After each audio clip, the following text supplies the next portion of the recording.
Hola a todos, un gusto saludarlos. Bienvenidos a la cuarta reunión clínica mensual de la Sociedad Chilena de Medicina Intensiva. Recordarles a todos y agradecerles a todos por estar conectados el día de hoy. Esta es una reunión multidisciplinaria donde estamos presentes todos los estamentos que incluye la Sociedad Chilena de Medicina Intensiva. Y esta es una reunión que ustedes ya saben, ya está nuestra cuarta reunión, es una reunión que se centra en la SUSI de regiones de nuestro país, con el objetivo de mostrar lo que hace el resto de las regiones del país, que obviamente hacemos cosas muy entretenidas y choras. Así que hoy en esta reunión nos movemos a la ciudad de Chillán, así que damos la bienvenida a los participantes de la UCI y el Hospital Clínico Herminda Martín de Chillán.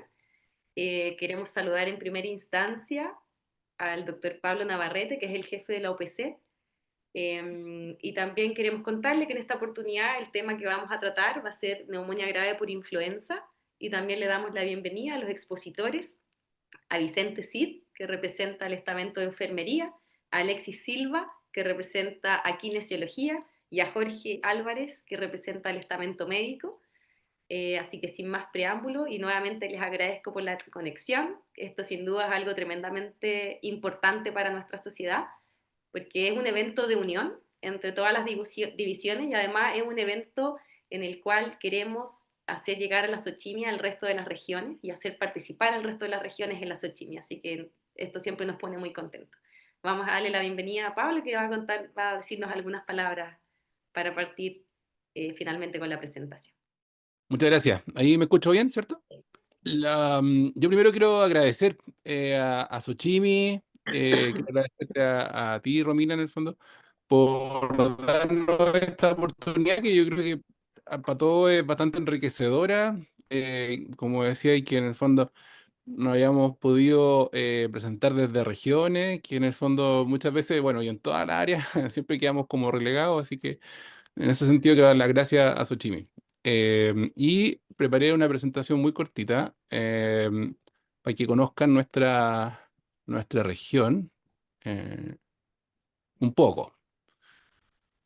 Entonces, bueno, nosotros somos la región más nueva, somos la región 16 del año 2018 que se creó, y también somos la región más pobre, ¿ya? Así que tenemos nuestras particularidades basado también en eso.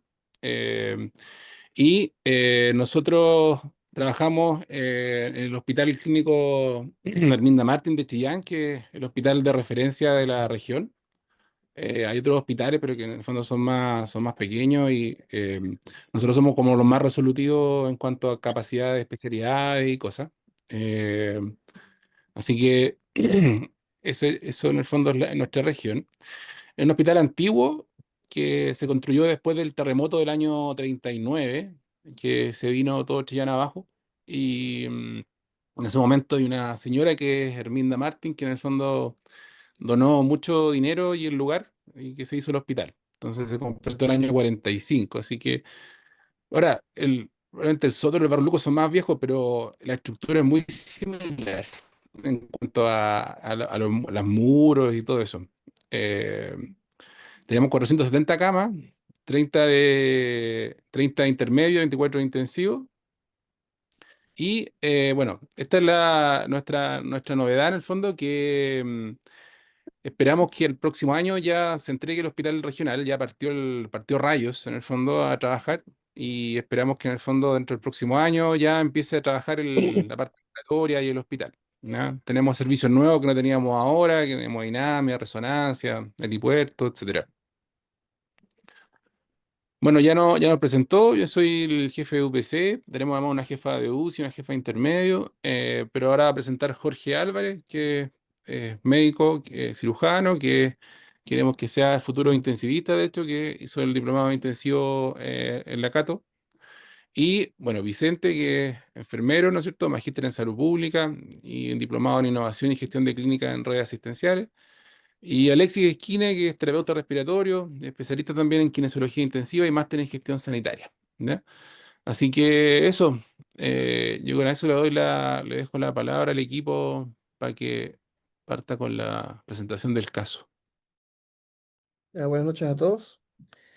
Bueno, empezando, en nuestro caso clínico, compete un paciente masculino, 51 años de edad, o de ocupación mecánica automotriz, esposo, padre de dos hijos. En cuanto a inmunización, no tiene inmunización de ningún tipo, ni para COVID ni para influenza, sin antecedentes médicos aparentes, sin antecedentes quirúrgicos, y en los hábitos destacaba lo que es la parte del hábito OH, era ocasional, y el tabáquico tiene un IPA de 30 paquetes de año. Em, Ya, él inicia una enfermedad actual aproximadamente un poco más de una semana que se caracterizó por mialgia, fiebre hasta 41 grados. Consulta en una primera instancia el 5 de mayo, asociado a síntomas gastrointestinales, por lo que le dan tratamiento sintomático y lo derivan a su domicilio. Posteriormente, 5 días después, vuelve a consultar. Aparte de los síntomas que ella presentaba, se asociaban ya más síntomas respiratorios y en esta oportunidad ya le indicaron tratamiento antibiótico con la amoxicilina más ácido clavulánico, tratamiento sintomático y lo derivan para el domicilio de nuevo, ¿ya?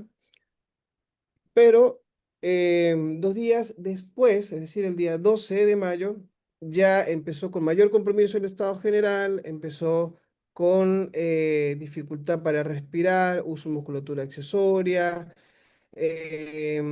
ya con saturación al servicio de urgencia, ya con saturación de 85%, requiriendo oxígeno.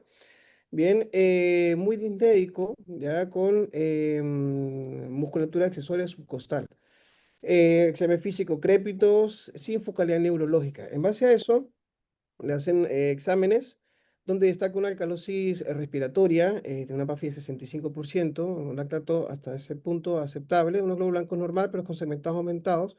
En el hemograma no tenía inmunoblastos, una PCR alta, ya se asomaba una falla renal con una hoja hepática ligeramente alterada dada por la TGO y la GGT. Bien.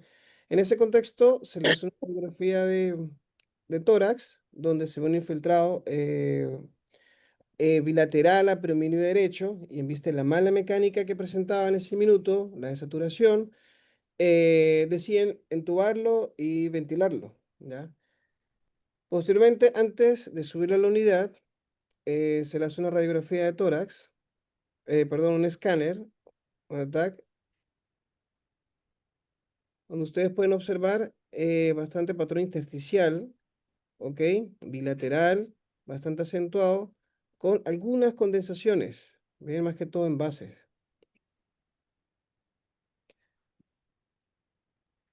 Bien.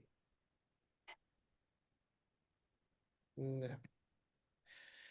Entonces, hasta el momento tenemos un paciente con dificultad para respirar, con exámenes alterados, un escáner con un patrón intersticial, ¿ya? Y ahí nos planteamos varios diagnósticos diferenciales, entre ellos un síndrome cardiopulmonar por antivirus, es muy común en la zona, a pesar de que si bien tenía algunos parámetros, unas plaquetas por debajo de 150, tenía algunos parámetros no correspondía a la zona, por lo menos desde el punto de vista epidemiológico, no correspondía y la enfermedad actual fue un poco larvada en el tiempo, que tampoco corresponde mucho al síndrome cardiopulmonar. Una neumonía típica grave, sí, probablemente en el mayor contexto, neumonía bacteriana, tenía algunos focos de condensación y insuficiencia cardíaca, bueno, no tenía antecedentes, no tenía cardiomegalia, pero igual se plantea como diagnóstico diferencial. Bien, en base a eso ingresamos a un paciente, ¿ya? A la unidad de cuidado intensivo el día 12, en graves condiciones, mal perfundido, un Mottrin score de grado 4, con requerimiento de droga vasoactiva. En ese minuto se mide el potencial de reclutabilidad, se recluta, porque tenía una FIO2 de 100, se recluta, se logra bajar, pero hasta 80, por lo que, digamos, de forma inmediata y en pro del manejo del paciente, se decide pronar. Posteriormente se hacen unos gases arteriales donde evidentemente ya tenía una acidosis metabólica con una PAFI de 116. Bien. Dentro de los exámenes se destaca un panel respiratorio positivo para una influenza A con una subtipificación H1N1 y un panel respiratorio bacteriano positivo para Streptococcus pneumoniae. Y ingresa con un Apache score de 14 puntos y un SOFA de 10 puntos con una mortalidad del 50%. Bien, ya aquí tenemos un panorama un poco más claro. Tenemos con un diagnóstico de ingreso un paciente con un shock séptico de foco respiratorio con disfunción orgánica múltiple, renal, respiratoria, cardiovascular, neumonía adquirida en la comunidad TC4 por influenza y Streptococcus pneumoniae y un síndrome de distrés respiratorio agudo severo y una falla renal aguda. Por supuesto, se inicia tratamiento con ceftriaxona, ¿ya? Y de antemano le dije, bueno, los hemocultivos están negativos, estaban negativos. Ya, como todo paciente de UCI, empiezan las horas más críticas, las primeras 48 horas. El paciente, por supuesto, se mantuvo con requerimiento de droga vasoactiva a dosis elevadas, por lo menos las primeras 24 horas. Se mantuvo en prono los primeros 72 horas por lo menos, y ya empieza a notarse un poco más la falla renal, llamando la atención que no tenía trastorno hidroelectrolítico, pero sí persistía la falla renal, ¿ya? Ya el segundo día se intenta hacer, o sea, se hace una prueba con furosemida que resulta negativa, ¿bien?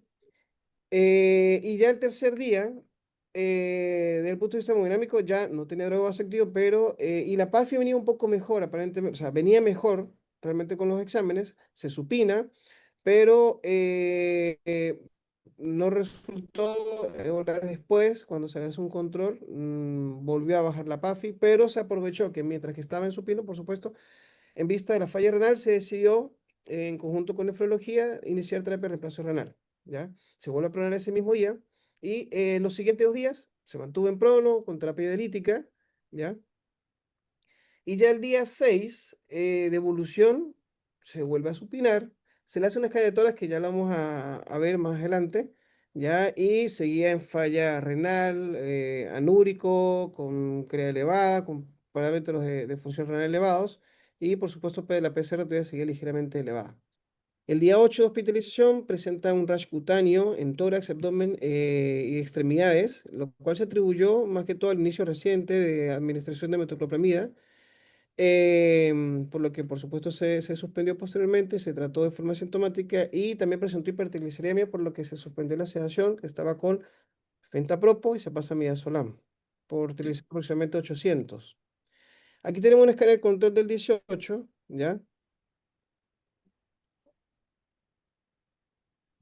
Donde se puede observar, bueno, persistencia del vidrio esmerilado, pero si se nota hay una marcada condensaciones a diferencia del escáner de ingreso. Bien.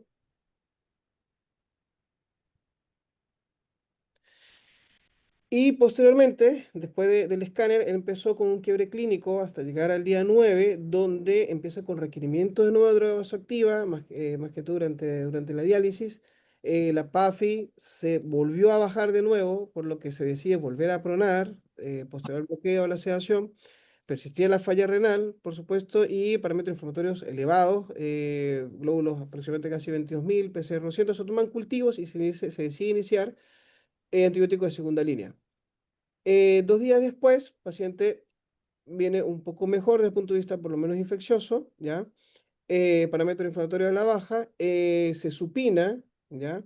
Y se mantuvo la diálisis, ¿ya? Pero posteriormente llama la atención que a diferencia de los primeros días, no tenía trastorno hidroelectrolítico, y ahora sí empezó a presentar hipercalemia, por lo que se mantuvo de nuevo la diálisis. Hasta este minuto tenemos un paciente con diagnóstico de shock séptico de foco respiratorio con falla de múltiples órganos de resolución, neumonía adquirida en la comunidad por influencia Streptococcus pneumoniae, una neumonía asociada a tensión en salud sin germen documentado, un síndrome de distrés respiratorio agudo resuelto, una queca digo 3 anúrica con requerimiento de hemodiálisis, hipercalemia severa refractaria a tratamiento médico, un rash cutáneo, úlceras orales, debilidad adquirida en UCI el paciente crítico, disfagia severa y delirium hipoactivo. Ya, en la evolución del paciente, bueno, ya se mantuvo mejor, se logra supinar el día 23, ya, después de aproximadamente 72 horas.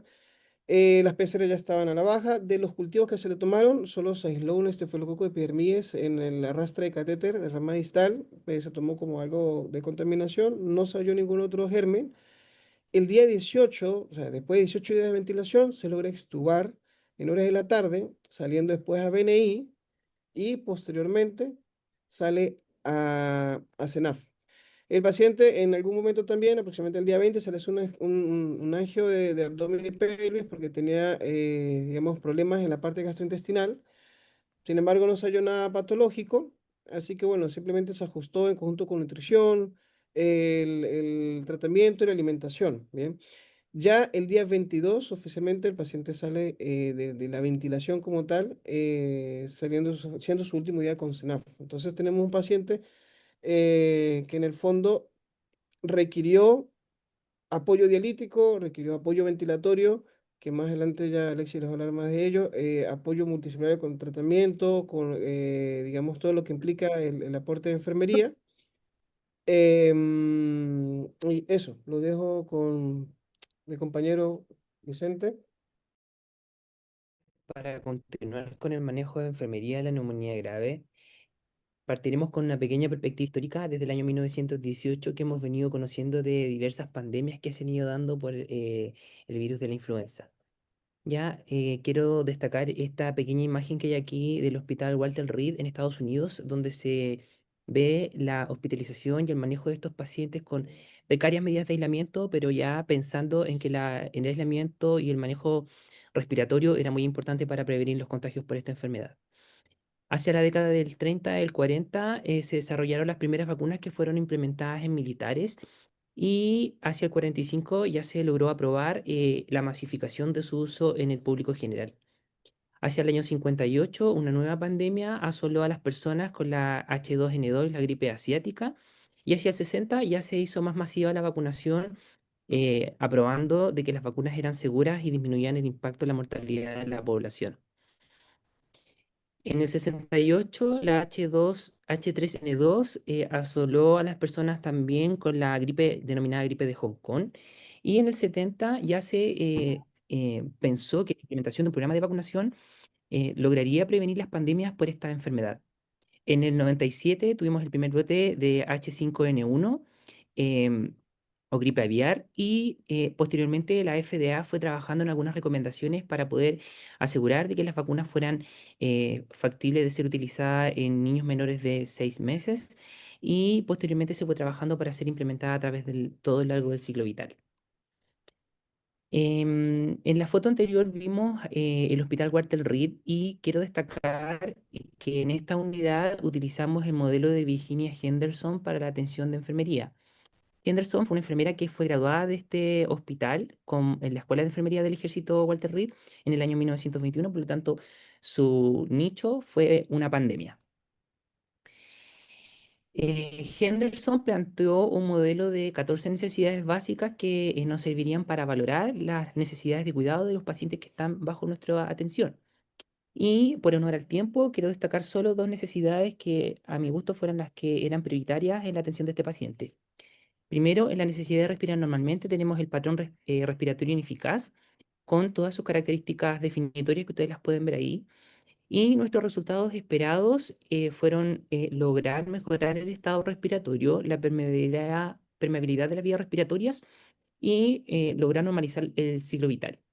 Para ello se tomaron ciertas intervenciones, como ya se fueron nombradas, la intubación, consecuencia de intubación rápida y la provisión de ventilación mecánica, la monitorización ventilatoria como parte de los cuidados de enfermería a través del bundle de ventilación mecánica y el setting del ventilador mecánico con el apoyo de los gases según los requerimientos del paciente.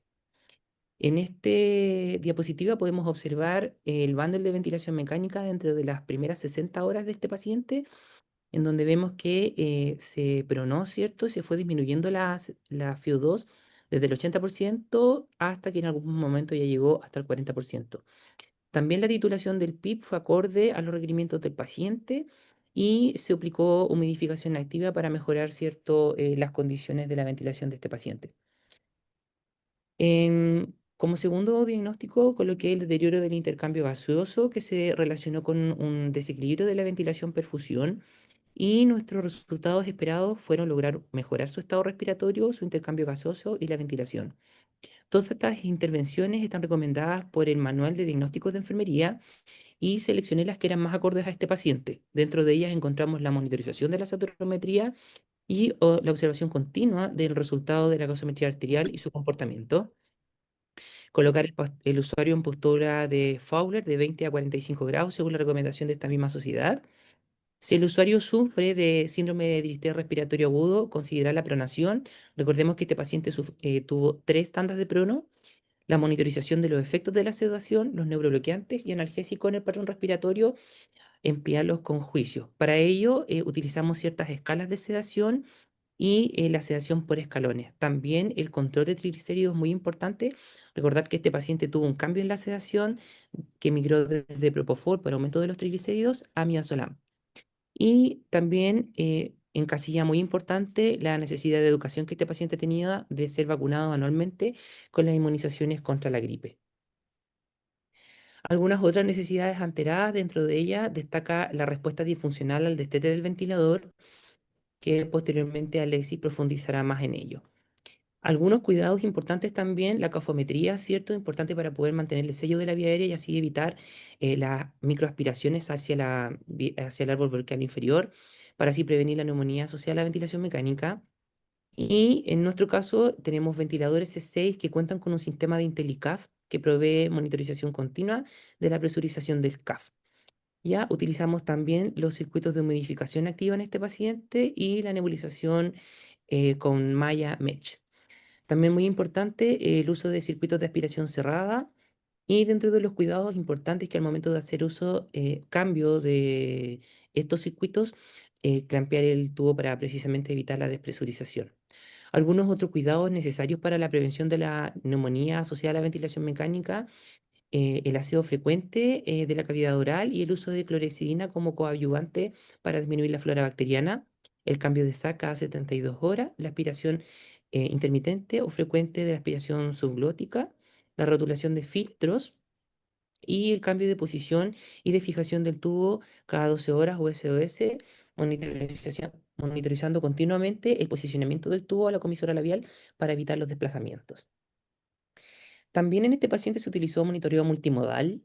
Primero, todas las constantes vitales fueron monitorizadas de manera continua y en los momentos que estuvo con sedación utilizamos el índice vía espectral, que más o menos se manejó entre 40 y 60 puntos como para hacer una sedación adecuada para este paciente. Y en los momentos que utilizó relajo, se utilizó el Train of Four o TOF en dosis de 0, perdón, de 1 a 2 para darle un relajo moderado.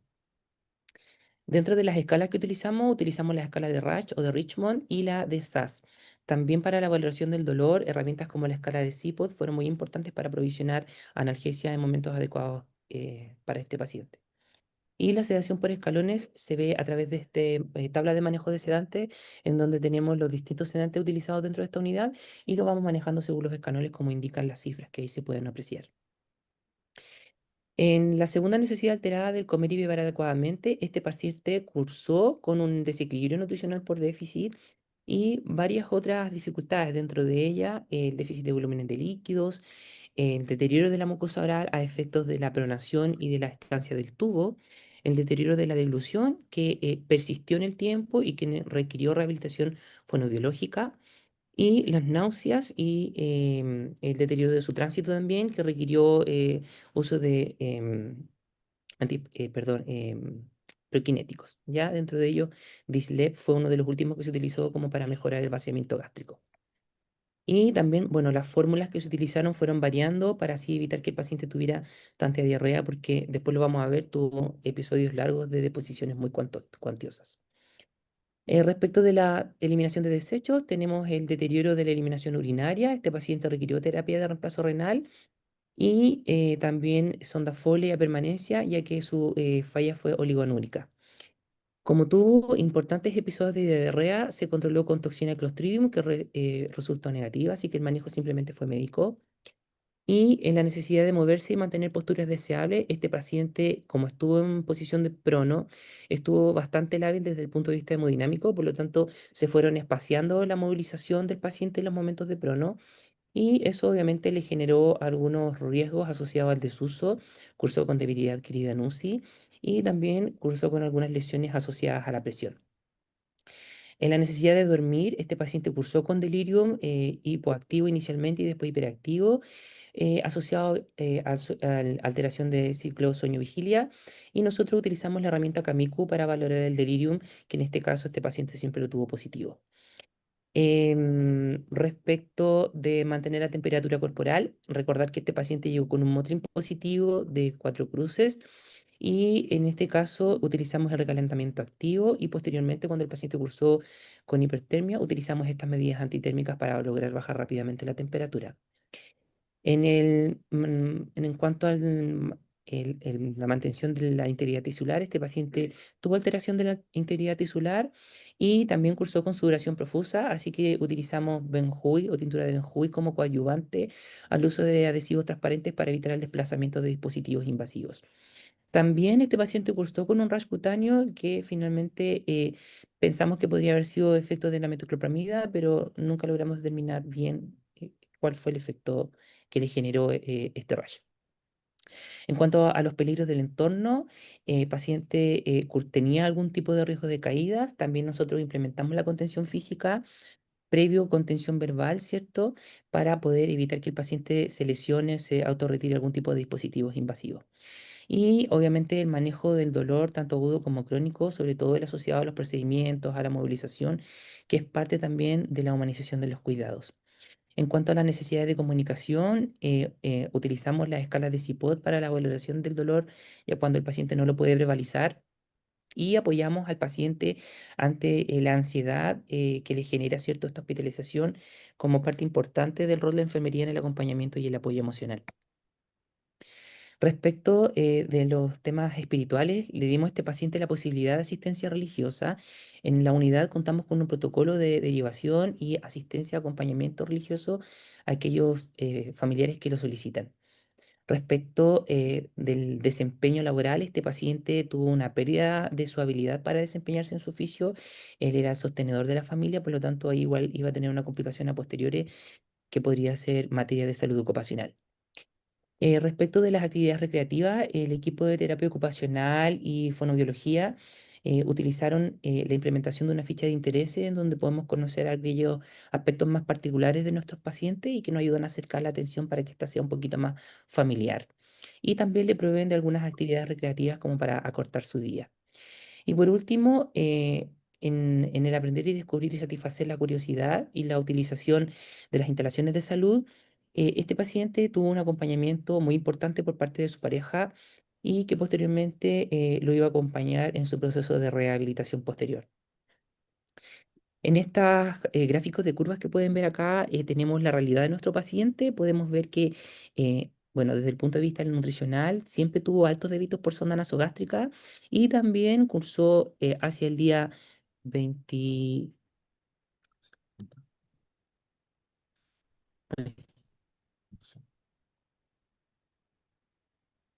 hacia el día 25, 27 más o menos en estos días, tuvo altos débitos en cuanto a lo que es deposiciones líquidas, ¿ya? Y ahí fue cuando se controló toxina Clostridium que salió negativo. También en nuestra hoja de enfermería contamos con algunos hitos importantes que están destacados aquí, la toma de algunos paneles, los hitos de la pronación, las diálisis, ya que aquí se pueden ver de manera un poquito más panorámica, y la notificación de aquellas lesiones que tuvo el paciente, que este paciente cursó con una LPP de mentón, que fue como lo más importante que tuvo a efectos de la pronación. Bueno, como hablamos un poco de influenza, también para mí es importante mencionar que como estrategia de salud pública nos ayudó, ¿cierto?, a crear la estrategia de la vacunación como estrategia sanitaria. Y este reporte de la última semana de junio nos indica que la vacunación de adultos entre 11 y 59 años, perdón, con patologías crónicas asciende hacia 91%, pero vamos bajo la vacunación de adultos de 60 años y más, que vamos con un 60%. Y para Ñuble, la realidad es que estamos más o menos cercanos a la media nacional con un 76% de avance en la campaña de vacunación.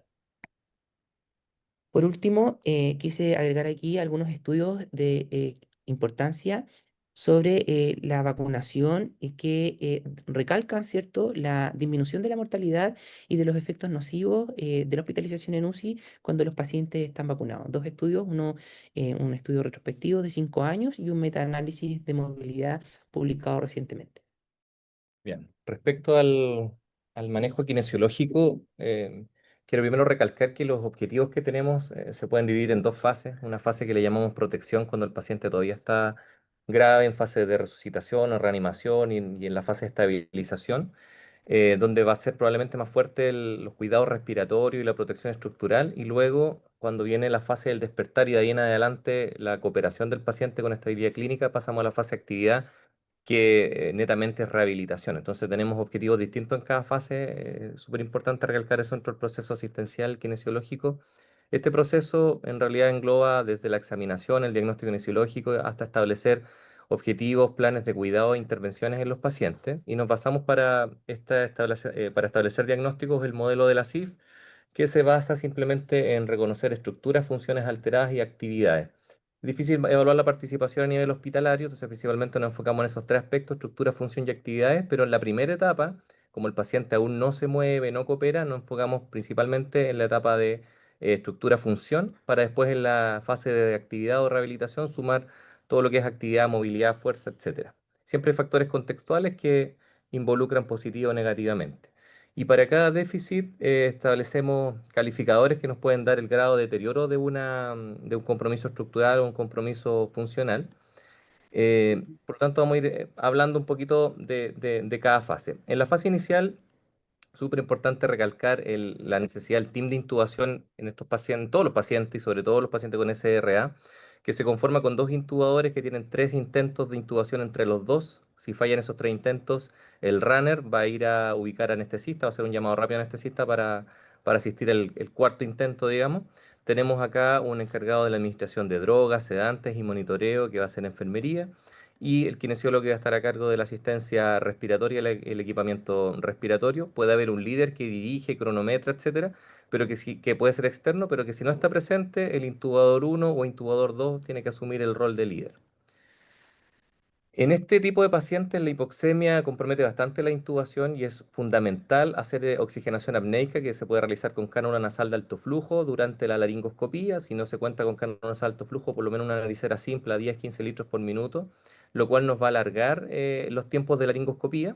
Y por otra parte, entre intento e intento que requiere insuflación manual, contar idealmente con válvulas PIP que nos facilitarán mucho más rápido el repunte de la saturación.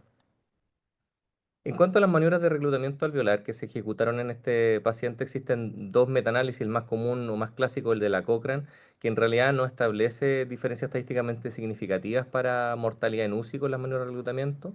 Tenemos otro de un grupo asiático que tampoco muestra, y en realidad la verdad es que todos estos ensayos clínicos autorizados sobre maniobras de reclutamiento alveolar son del todo nada. O sea, tenemos ahí mezclados pacientes reclutables como pacientes no reclutables, entonces mientras ocurra eso, lamentablemente vamos a tener estudios que no van a ser tan concluyentes. Por lo tanto, hoy en día quiero traer aquí a esta reunión este artículo probablemente olvidado de las guías de recomendación en una revista bastante buena como es Lancet, que a través de tomografía computarizada se pudieron establecer distintos grupos: grupos reclutables, grupos no reclutables, que recibieron o no recibieron maniobra de reclutamiento alveolar, y podemos ver que los pacientes reclutables que se le hace maniobra alveolar o bien los no reclutables que se omite la maniobra de reclutamiento alveolar son los grupos que más sobreviven, en contraste con los grupos que se le hace finalmente maniobra no teniendo potencial o no se le ejecuta maniobra teniendo potencial. Entonces, finalmente, la literatura actual nos lleva a discriminar que debemos que seleccionar los pacientes correctos para hacer una maniobra de reclutamiento alveolar. Para eso nos podemos apoyar de patrones imagenológicos.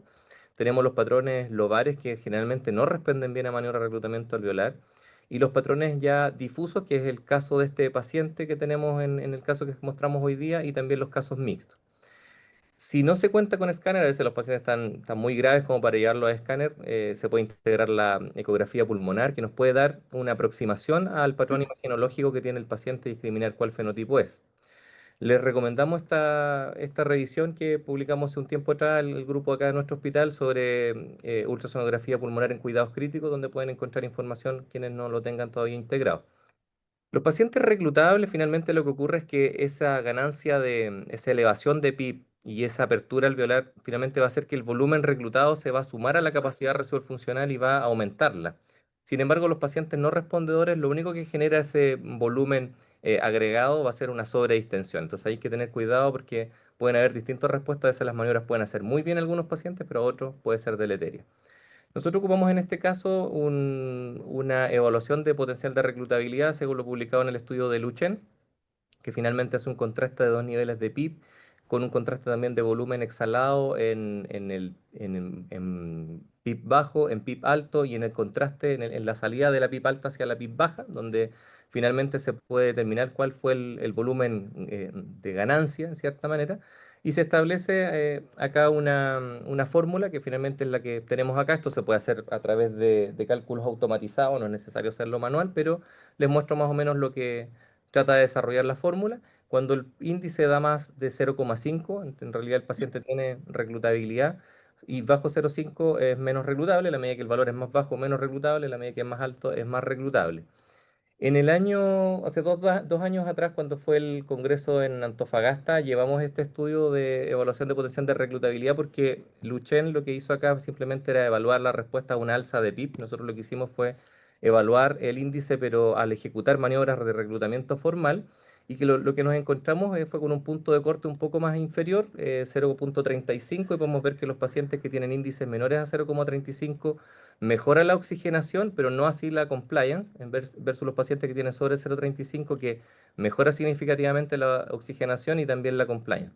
Por lo tanto, nos podríamos encontrar que falsamente algunos pacientes con maniobra de reclutamiento mejoran la oxigenación, nos podrían mejorar la PAFI, pero sin embargo se podrían estar sobreextendiendo. Para eso sería ideal también tener tomografía por impedancia eléctrica. Nosotros no contamos aún con eso, en nuestro hospital nuevo deberíamos tenerla, pero este es un claro indicio de saber que el paciente finalmente respondió porque mejoró compliance significativamente y mejoró oxigenación. Y cuando logran tener un índice sobre 0,35 y los reclutamos, fíjense que no solo mejora la oxigenación y la compliance, sino que también tenemos una baja de la presión meseta con significancia estadística y también una baja de la driving pressure, por lo tanto también la ventilación se torna más protectora. Otro punto importante en la manera de reclutamiento es que se deben utilizar tiempos inspiratorios en la apertura mayor a 2 segundos, es aquí donde realmente se empieza a abrir un número considerable de unidades alveolares. Por lo tanto, este es el tipo de maniobra que hacemos nosotros 20-20, pero con un TI mayor a 2 segundos. Hicimos prono también, más allá de Procea, que muestra baja en la mortalidad en los pacientes que pronamos. Nosotros hicimos lo que se tiende a utilizar en Chile, que es el prono prolongado, que en realidad las investigaciones muestran potencial reducción de la mortalidad. Hoy en día se está llevando a cabo el estudio IPRON, donde también estamos participando como centro, pero sumado a este prono prolongado, no solamente lo hacemos por hora, sino que también con criterios de supino. Esto lo venimos utilizando desde la pandemia, con pacientes se supine cuando alcanza una PAFI de 200 o más, esté ventilado 6 ml por kilo más y tenga una imagen en regresión. Acá el prono a las pocas horas ya nos llevó en este paciente que de 60 de PAFI pudiéramos alcanzar los 116 antes de las 16 horas. Hay que establecer ventilación mecánica protectora en este grupo de pacientes en el manejo. Aquí hay varias cosas que controlar: limitar el estrés y el strain, limitando la meseta, la driving pressure, por ejemplo, limitar el ergotrauma y la potencia mecánica. Tratamos de utilizar frecuencias respiratorias, ojalá bajo 30, muchas veces agregamos modificación activa para no llegar a frecuencias tan altas, utilizar los flujos inspiratorios mínimos necesarios con flujo desacelerante, una interacción cardiopulmonar que no sea lesiva, sobre todo en este paciente que además tenía shock séptico, evitar la telectrauma. Muchas veces nos preocupamos de la sobreextensión, pero no de la telectrauma, y el índice de estrés ayuda mucho en eso. Evitar la toxicidad por oxígeno. Entonces, todas herramientas que nos ayudan a mejorar la oxigenación y bajar la FIO2 son benéficas. La prevención de neumonía asociada a ventilación mecánica, y Vicente les comentó de eso. De hecho, hoy en día el control automatizado de la presión del CAF en un metaanálisis que existe muestra reducción significativa de la neumonía asociada a ventilación mecánica versus utilizar cafómetro. Así que ojalá deberíamos con los años ir integrando mucho más el control automatizado de la presión del CAF. Y la protección también diafragmática, no solamente pensar en el pulmón, sino que en proteger el diafragma. Entonces, dentro del manejo del distrés, también la monitorización es fundamental, y acá este artículo nos muestra muy bien que hay que monitorizar, son 4 elementos: la ventilación, la imagen, el intercambio gaseoso y el agua extravascular pulmonar. Nosotros en nuestro caso no contamos con catéter PAICO, así que nos centramos principalmente en seguimiento, monitoreo de la ventilación, de la imagen y el intercambio gaseoso. Acá podemos ver un gráfico de proyección de la compliance, resistencia, presión meseta y driving pressure, pero lo que me quiero finalmente mostrar en este gráfico es que la driving pressure siempre la tuvimos bajo 15, que es lo que se recomienda. La meseta siempre la tuvimos bajo 28, 30. Y la resistencia nunca fue un problema, ¿eh? La resistencia nunca llegó el pico máximo de resistencia que tuvimos este paciente fue 12. En nuestro perfil de ingreso con el paciente para hacer el diagnóstico kinesiológico, primero en la anamnesis funcional nos damos cuenta que no hay ningún déficit de audición, de visión, de rutina diaria, de desplazamiento. Simplemente hay un cuidado inadecuado de la salud, un paciente que fuma bastante, tiene un índice de paquete año de 30. En el diagnóstico estructural tiene a través de ecografía pulmonar un Lung Ultrasound Score de 27, que da una deficiencia completa de la estructura pulmonar, deficiencia hemodinámica, deficiencia de la función respiratoria, el intercambio gaseoso y el clearance de vía aérea. Entonces nos encontramos finalmente con un diagnóstico kinesiológico del ingreso que fue deficiencia severa de la estructura pulmonar, deficiencia grave de la función cardiovascular, respiratoria, de intercambio gaseoso, moderada de la función de clearance mucociliar y acá tenemos netamente los planes que establecimos al comienzo: proteger las estructuras pulmonares y del aparato locomotor, optimizar el intercambio gaseoso, permeabilizar vía aérea. Cuando el paciente ya pasó a ventilación mecánica espontánea, es importante evitar el PECILI y aquí la integración de parámetros de esfuerzos para determinar que el paciente está con la presión de soporte adecuada. Sobre todo nosotros utilizamos presión muscular y Pressure Muscle Index, los cuales son parámetros de esfuerzo, ya que P01 es drive más que es impulso más que esfuerzo. Y en esfuerzo respiratorio tratamos de mantener la PMUS menor a 10, entre 4 y 10, y la PMI inferior a 6. Aquí recordar simplemente que la PMUS es el 75% de la POC, entonces en una pausa expiratoria multiplicamos la POC por 0,75 y así titulamos la presión de soporte adecuada, y también a través de una pausa inspiratoria podemos medir la driving pressure hoy en día en espontáneo para saber si el paciente está sobreextendiendo el pulmón cuando ya pasa a ventilación espontánea. Con la P01 simplemente recalcar que le recomiendo esta investigación porque nos muestra que los ventiladores que miden automatizadamente la P01 no son tan confiables en esta medición. De hecho, el Hamilton C6, que es el ventilador que nosotros utilizamos, no tiene un muy buen rendimiento con la P01. Y los ventiladores que tienen mejor rendimiento son los que tienen maniobra P01. Así que nosotros en realidad nos guiamos más por presión muscular y PMI más que P01. Y acá simplemente recalcar que hay pros y hay contras de la ventilación espontánea, entonces hay que tener una muy buena decisión para que sea segura el traspaso espontáneo, y ahí la oxigenación, la imagen y la compliance antes de tomar la decisión del paso espontáneo son fundamentales. Y ya cuando estamos en ventilación espontánea, la integración de estos parámetros, la tomografía por impedancia eléctrica, la driving pressure en espontánea, la ecografía de diafragma y de músculos accesorios también es fundamental para saber si estamos siendo correctos en este paso espontáneo o no. En el destete, este paciente, antes de pasar a la PV, teníamos buena PIMAX, buen pico flujo tos. Lo pasamos por una PV de alta exigencia, la cual fracasó, pero ya estamos en el día 18 de ventilación mecánica. Nosotros aquí se hacen traqueostomías percutáneas cercanas al día 14, entonces estamos pasados, pero sabíamos que quizás pasándolo una pura PV de baja exigencia y haciendo un traspaso de ventilación invasiva podríamos salvarlo de la traqueostomía, entonces quisimos correr ese riesgo. Hicimos PV de baja exigencia, la cual la superó, Caflic test que salió adecuado, y hicimos una extubación a ventilación invasiva. Estuvo 2 días en BNI sin posibilidad de desconexión, pero ya después del tercer día pudimos empezar la desconexión y traspaso acá en una sala de alto flujo, donde después progresivamente se fue bajando el flujo, la FIDO, hasta pasar a naricera simple. Cuando el paciente ya estaba cooperador y con la estabilidad clínica suficiente, pasamos al perfil de estabilidad, donde tratamos de detectar todas las consecuencias de este cuidado intensivo. Podemos ver cosas destacables: que el pulmón todavía venía con compromiso, pérdida de masa muscular en la ecografía muscular, perdió masa muscular de manera importante. Todavía tenía alteraciones de conciencia. Este paciente, de hecho, como nombró Vicente, tenía CAMICU positivo, un delirium hipoactivo, hizo debilidad adquirida en UCI con un MRC SAM score de 42 puntos. Nosotros ya habíamos publicado en el 2020 acá una investigación en pandemia. La pérdida de masa muscular en los pacientes mayores a 10 días era significativamente mayor a las con menor a 10 días, y aquellos pacientes que perdían más masa muscular también aparecía después más prevalentemente la debilidad adquirida en UCI. Entonces nos encontramos también con deterioros de la movilidad. Fíjense que la escala FCCIQ tiene problemas ligeros para girarse, para sentarse, moderados para pararse y completa de dificultad para la marcha. Se sumaron también el delirium, se sumó también la disfagia, así que requirió un manejo multidisciplinario.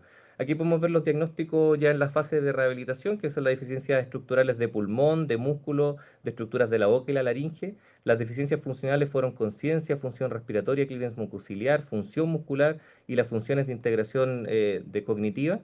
Y ahora en actividades que sumamos fueron las dificultades en toda esta movilidad que les comentaba recientemente. Por lo tanto, aquí cambiamos nuestro objetivo a optimizar fuerza muscular, movilidad funcional, tolerancia al esfuerzo físico y también permeabilización de vía aérea.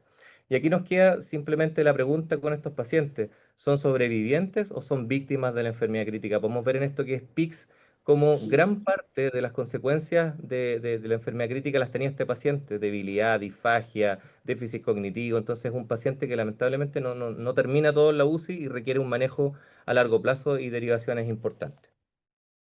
Bien, para continuar vamos a hacer una revisión, ¿ya? Empecemos con lo que es la influenza. La influenza, bueno, es un virus RNA que pertenece a la familia Orthomyxoviridae. Y lo que esta gráfica que quiero mostrar aquí son dos glucoproteínas que tienen alrededor de la membrana lipídica, que es la hemaglutinina y la neuraminidasa, ¿ya? Em, y por lo general, los síntomas de la influenza, bueno, síntomas de una gripe, fiebre alta, inicio súbito, por lo general mayor a 38 grados, mialgias, cefaleas, artralgias, tos, odinofagia.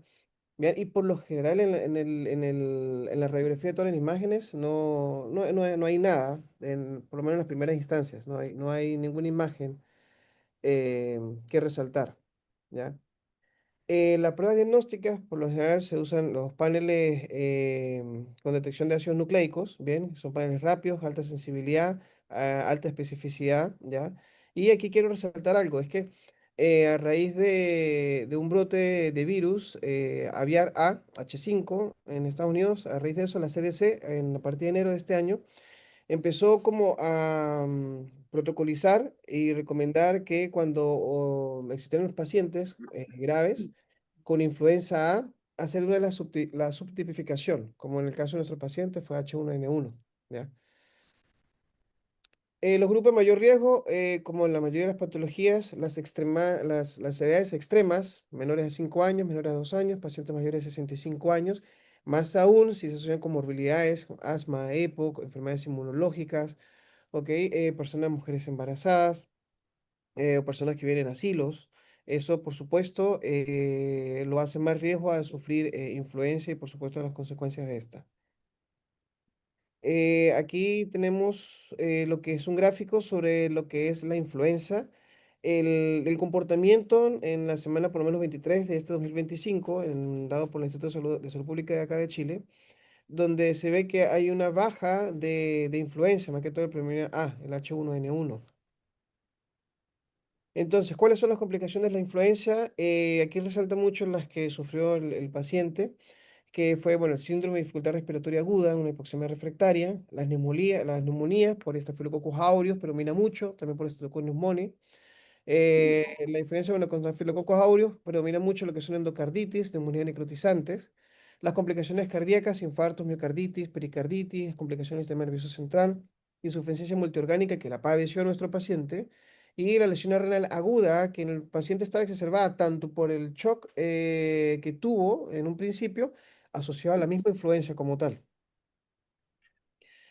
Neumonía por influenza, bueno, es una complicación, como les decía, de la neumonía, empeora en pacientes, digamos, de la tercera edad, paciente y asociado con comorbilidades. La neumonía bacteriana suele presentarse a los pocos días del inicio de la gripe. Por lo general, un paciente que viene saliendo de una neumonía y hay un quiebre clínico y empieza con empeoramiento del cuadro, hay que sospechar la neumonía. Y lo hallado del examen físico, por supuesto, tenemos, bueno, las crepitaciones, ruido respiratorio, la auscultación, ¿ya? O disminución de los ruidos respiratorios. La sobreinfección bacteriana, por supuesto, en el caso de las neumonías, aumenta significativamente la mortalidad y la morbilidad. La infección por influenza provoca mayor daño al epitelio respiratorio, facilitando la invasión bacteriana. Y aquí, bueno, quiero hacer mención a lo que hablaba en un principio del virus, de las glucoproteínas que están, porque estas permiten la adherencia a las células epiteliales del organismo y debilita lo que es la barrera de protección y, por supuesto, hay una invasión bacteriana, tal cual como pasó con el paciente. La respuesta inflamatoria a la influenza puede exacerbarse con la infección bacteriana, por supuesto, llevando a un daño pulmonar mucho más severo. Aquí tenemos diferentes estudios donde muestran cómo las infecciones por influenza que se asociaron con sobreinfección por Staphylococcus, por Streptococcus pneumoniae, aumentó significativamente la mortalidad, ¿ya? Y, por supuesto, los días de ventilación mecánica. Bien, ahora vamos a hablar de síndrome de dificultad respiratoria aguda. Bueno, no es más que una insuficiencia respiratoria secundaria a distintas lesiones que pueden ser intrínsecas o extrínsecas, Ya, las intrínsecas, por ejemplo, la neumonía, propia de la neumonía como tal, o broncoaspiración, y las extrínsecas, como por ejemplo sepsis, pancreatitis, quemaduras, traumatismos. Bien.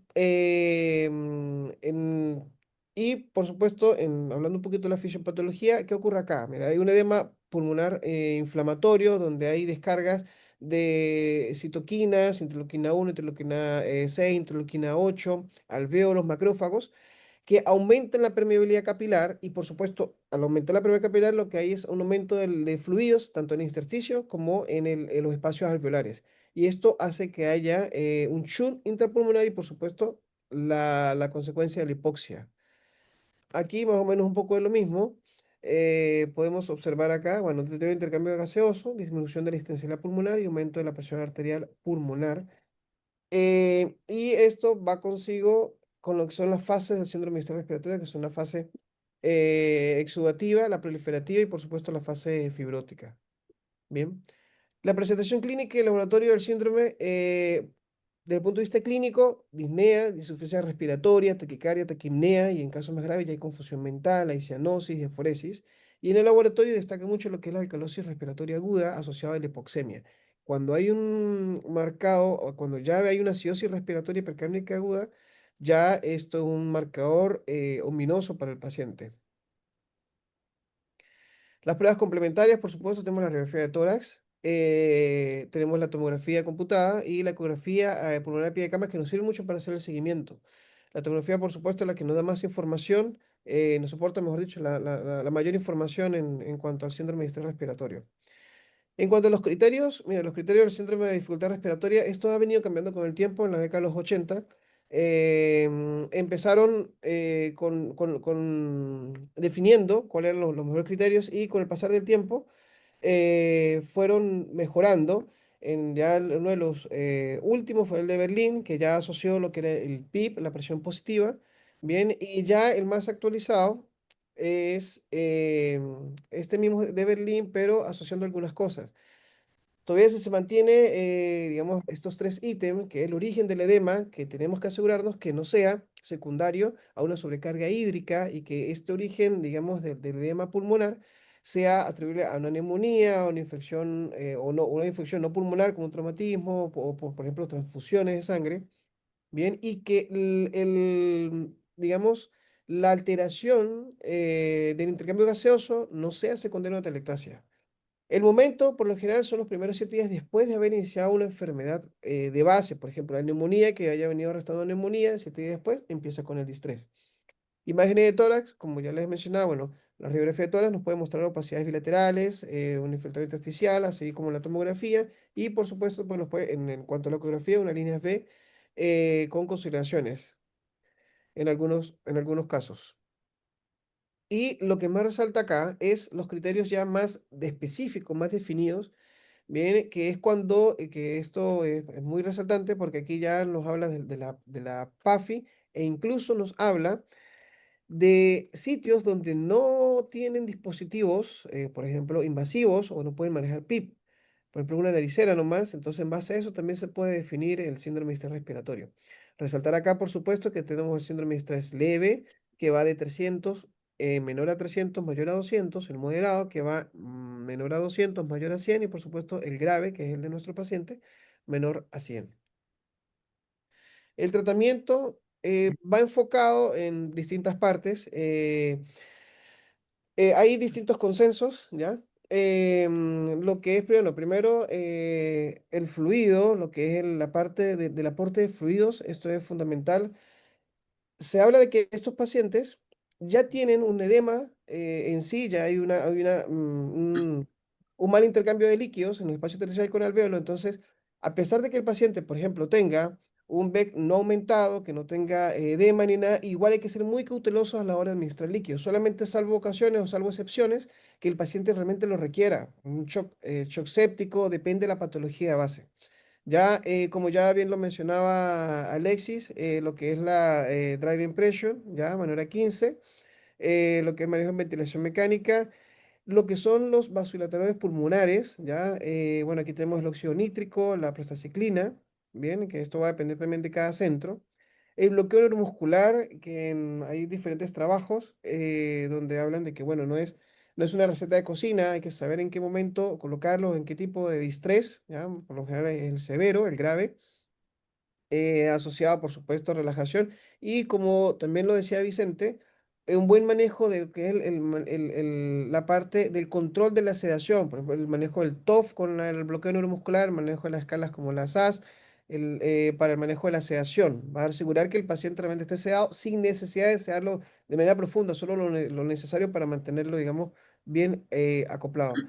Tenemos también la ventilación ECMO, que ya son casos específicos cuando el paciente ya no responde a todas las medidas de sedación, bloqueo, prono. Bien, el paciente no responde, según la PAFE que tenga, ya se puede llevar en nuestro centro. No tenemos ECMO, pero igual tenemos uno cercano, de modos, lo usamos bastante durante la pandemia. Glucocorticoides, igual no es una receta que se ajusta a todos los pacientes, va de acuerdo a la patología de base o sí, a la enfermedad que lo llevó al distrés. Por ejemplo, una sepsis, un shock séptico, tiene indicación ya. O, por ejemplo, también lo que es el COVID, que se usó mucho, por ejemplo, la dexametasona, se aplica la dexametasona. En esos casos puntuales se usan los glucocorticoides. El PIB, por supuesto, titulado, individualizado. Lo fuerte de esto, la ventilación a volúmenes entre 4 o 6 ml por kilo, bien, y por supuesto la otra base fundamental, la posición de prono, que nosotros acá, como ya lo decían, como lo decía Alexia, nosotros usamos un prono extendido, bien, gracias. Muchas gracias a todos los expositores. Hay varias preguntas de la audiencia, así que voy a intentar leerles algunas. Ya son las 8, así que vamos a leer algunas nomás. Primero, una de las cosas que nos preguntan en relación al segundo hit, si se consideró el diagnóstico diferencial de una neumonía criptogénica. ¿De una? Neumonía criptogénica, el segundo hit. Por No sé si lo criptografía. respondí tú o yo.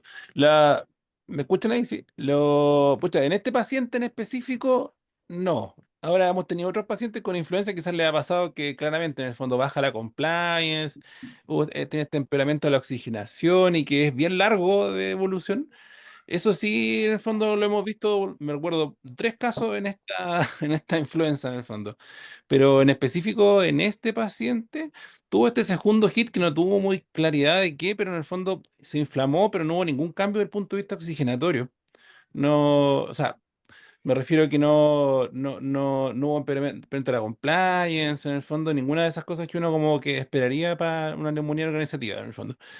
Criptogénica, no, en el fondo, porque sería secundaria a la influenza, probablemente, pero en este caso en específico, no. Ya, otra pregunta dice que si una vez que el paciente estaba fuera del prono se consideró, se implementó el holiday de pseudoanalgesia.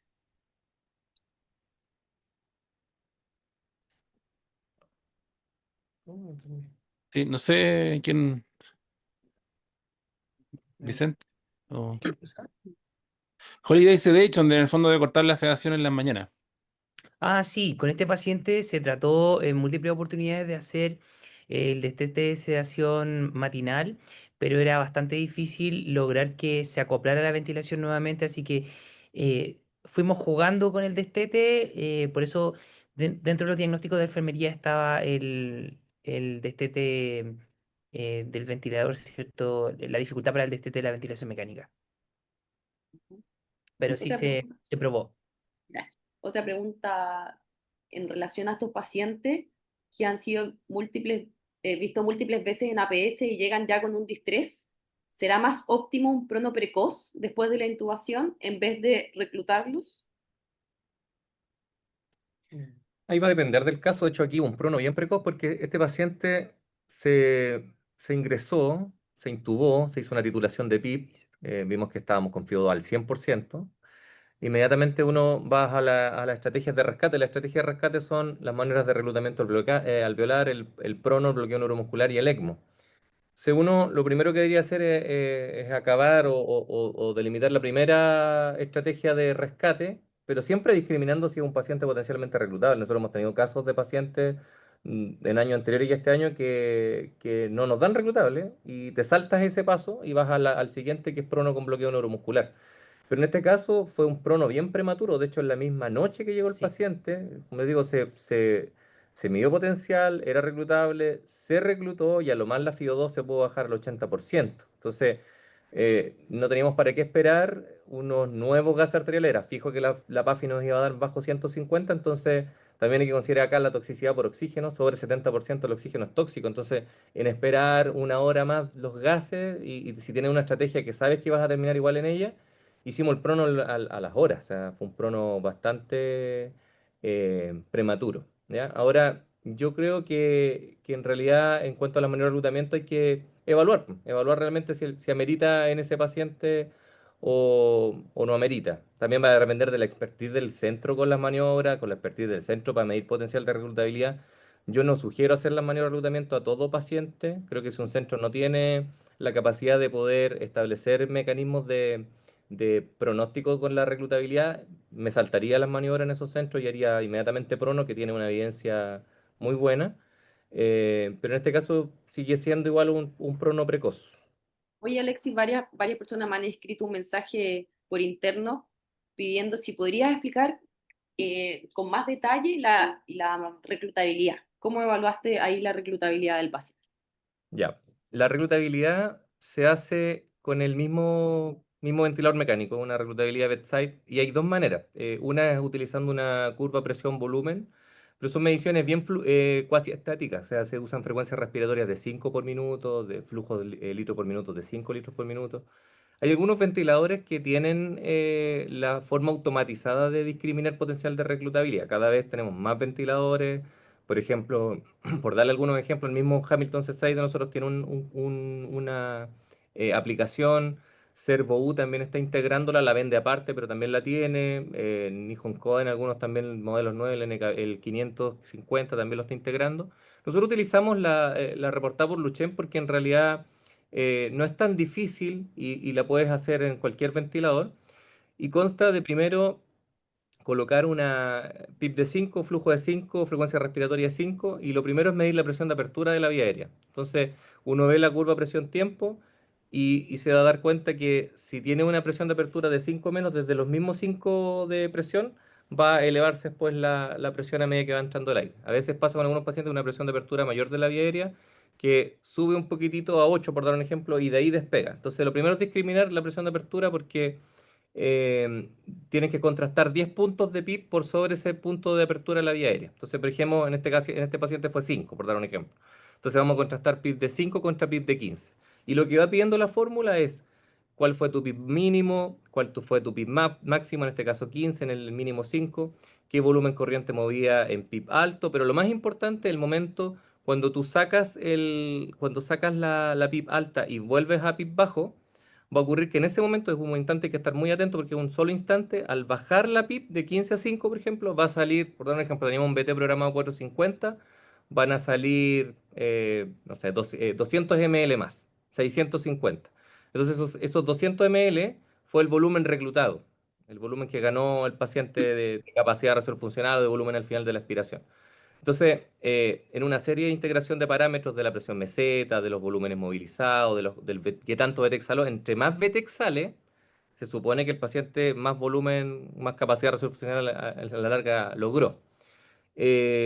Entonces, yo lo que recomiendo, para no confundirse tanto con la fórmula, y creo que por ahí alguien puso, mientras estaba hablando, que compartía el link donde se puede, a través de una calculadora automatizada en la página de Laurent Brochard, se puede hacer el cálculo automatizado, que te va a ir preguntando todo eso, y además en la página salen tutoriales de cómo realizar el procedimiento, así que yo creo que para los que no les queda muy claro, pueden visitar la página web, pero a la larga es eso, es hacer es tratar de detectar el volumen reclutado que logra el paciente al subir la PIB 10 puntos más. Y después al hacer la baja, te das cuenta cuánto fue ese BT.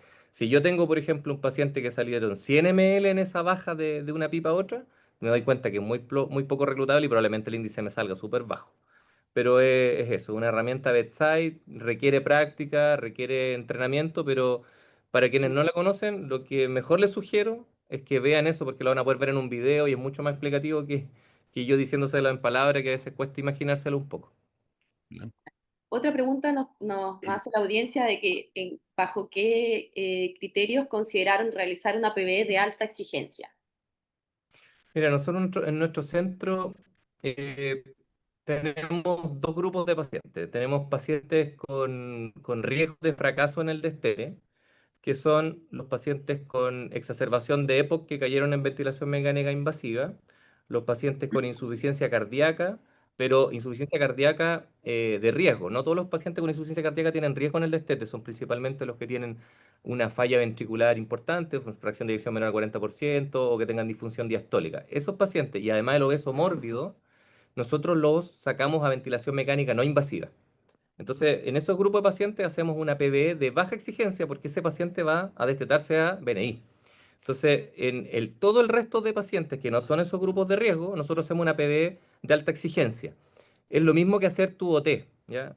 Hoy en día hay varias investigaciones que lo pueden revisar ahí. Hacer una PB, cero presión de soporte, con cero de PIB, da un trabajo respiratorio muy similar a tener el paciente en tu OT, con la ventaja de que estás en el mismo ventilador mecánico, entonces puedes ver la frecuencia, puedes tener el FRBT todo el rato ahí en pantalla, no hacer una sola ventilometría, que es lo que hacíamos antes, que tomábamos el FRT, pero que fue una pesquisa de un momento en específico, que podemos ver el comportamiento del índice, podemos ver el volumen corriente que mueve el paciente, etcétera. Entonces beneficia bastante hacerlo conectado al ventilador mecánico. Como este paciente no es de esos grupos de riesgo, no es obeso, no es cardiópata, no es hepótico, corresponde el protocolo PB de alta exigencia. El tema es que no la superó, entonces nos quedaban dos opciones. Nos intentamos mañana, ya mañana era el día 19, ya no habíamos arrancado un poco el día 14 de la traqueostomía, entonces dijimos, mira, ¿y qué tanto perdemos con pasarlo por una PB de baja exigencia? Porque la PB tampoco la había fracasado tan mal la de alta exigencia, y lo extubamos a ventilación mecánica no invasiva. Pero fue por un hecho de jugársela por evitar una traqueostomía. Y lo bueno fue que nos resultó y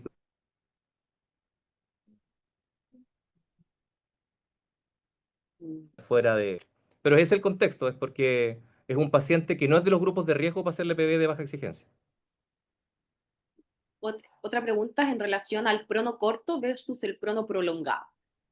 Eh, Mencionaste, ¿no es cierto?, el estudio EPRON, que es el estudio que está reclutando, ¿no es cierto?, para poder hacer una evidencia sólida en comparando lo que es el prono corto versus el prono prolongado. No sé si tú tienes alguna evidencia que nos puedas contar, ¿no? Nos pregunta la audiencia si tienes conocimiento de alguna evidencia que compare el prono corto con el prono prolongado. Bueno, eso es lo que está buscando IPRON, finalmente, un aleatorizado controlado con esto, porque lo que hay de prono prolongado hasta ahora es primero artículos que muestran que es viable, ya que es una estrategia viable primero, y segundo, hay unos estudios por ahí de corte prospectivo, estudios de seguimiento que hacen unas líneas de sobrevivencia y que muestran que después de las 16 horas, a medida que van pasando las horas, sigue existiendo una mejor sobrevida o una baja mortalidad, hasta llegar a un punto de meseta, obviamente. Pero se da una tendencia a que en la medida que pasan más las horas, más allá de las 16, sigue bajando la mortalidad. Entonces, pero hasta ahora no hay un estudio autorizado controlado, evidencia fuerte, con un grupo de pacientes con un N importante, y eso es lo que está buscando finalmente IPRON.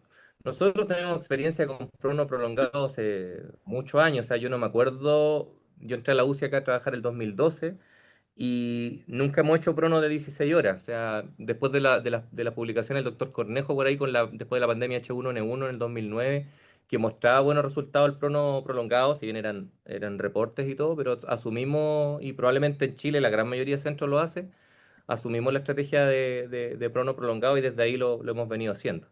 De hecho, hemos tenido por ahí Hicimos, algunos. Pablo estaba hablando. no, que hicimos, de hecho, participamos también en un estudio hace como 3 años atrás, pero fue un estudio retrospectivo en el fondo, también con el mismo grupo del doctor Brun y Cornejo en el fondo, y mostraba que no fue un randomizado en el fondo, por lo mismo, pero eran los mismos resultados que se obtienen con el prono intermitente. Así que también fue la misma línea, y que también lo pueden buscar, en el fondo está de no sé, como 2 o 3 años, en el fondo. Eso. Hay una última pregunta, muy interesante también. Teniendo alto potencial de reclutamiento, ¿se utilizó estrategia de pulmón abierto en la terapia ventilatoria? Claro, claro, lo que se hace ahí finalmente es que ejecutas la maniobra de reclutamiento alveolar y después haces una titulación de PIP. Son dos cosas finalmente. Uno tiene que pensar que el paciente no reclutable lo que debería ejecutar finalmente es solo una titulación de PIP, que probablemente no va a quedar con una PIP muy alta, esos pacientes quedan con PIP de 8 o 10 a lo más. Y si en realidad la hipoxemia sigue siendo importante, hay que avanzar al prono. En los casos de los pacientes reclutables, generalmente se hace la maniobra de reclutamiento alveolar y después se titula la PIP. Mundo ideal hacerlo con tomografía de impedancia eléctrica, pero si no, hacerlo con PIP para mejor compliance, que en realidad se escapa poco de la tomografía por impedancia eléctrica, es como un delta de 2 centímetros de agua, o sea, o te puedes haber pasado en 2 o te pueden faltar 2. Tampoco anda tan mal la titulación por compliance. Y generalmente el paciente que es reclutable, después cuando hace la titulación de PIP, queda generalmente con PIP de 12 o más centímetros de agua, así que se mantiene la estrategia de pulmón abierto. Eh, eso. Eh, hay más preguntas, mira, no paran las preguntas. Entonces dice otro, efectivamente, que finalmente terminas titulando por compliance, ¿no es cierto? Exacto. Sí, y después Sí. em, hay una persona acá que nos dice si podría mostrar nuevamente el paper de sobrevía. Yo creo si es que lo pueden mandar por acá para que no atrasemos más a los asistentes con las horas programadas para esta reunión. Eh, ya dando por finalizada la reunión, queríamos nuevamente agradecer, ¿no es cierto?, al equipo de UPC de Chillán. Por supuesto que muy agradecidas por esta presentación. Se dieron cuenta que hubo hartas preguntas, fue muy novedosa. Agradecemos enormemente el esfuerzo por esta presentación. Los felicitamos, por supuesto que sí. Y además queremos extender invitaciones a toda la audiencia. Tenemos hartos eventos como Sochimi, así que los quiero invitar. Tenemos, viene el simposio ECMO. Esto está tremendamente interesante, va a ser entre los días 11 al 14 de septiembre en Santiago. Luego viene otro evento de simposio Trauma y Quemados, que va a ser entre los días 24 a 26 de septiembre en Santiago. Y después algo que va a ser importante para la gente del sur, están las jornadas regionales de la Sochimi, que van a ser en el sur entre los días 3 y 4 de octubre en Osorno. Y finalmente, otro evento que es el evento cúlmine de nuestra sociedad, ¿no es cierto?, que es el Congreso Anual. Este año nos vamos a Pucón, entre los días 11 y 14 de noviembre. Todos estos eventos están en nuestra nueva página web, www.sochimi.cl, es página nueva, está súper entretenida y está toda la información ahí para que ustedes puedan obtener más info de estos eventos, pero los dejamos cordialmente invitados. La página de socios también ya está operativa, así que pueden volver a ponerse al día con las cuotas y invitar al resto de nuestros amigos a que se hagan socios de nuestra sociedad. Bueno, ya para ir terminando con la hora, agradecidos nuevamente a toda la UPC de Chillán, agradecidos a todos ustedes por esta tremenda asistencia que hemos tenido todas estas reuniones mensuales, así que los seguimos motivando para que nos sigan acompañando en los próximos meses. Que estén muy bien. Chao, chao.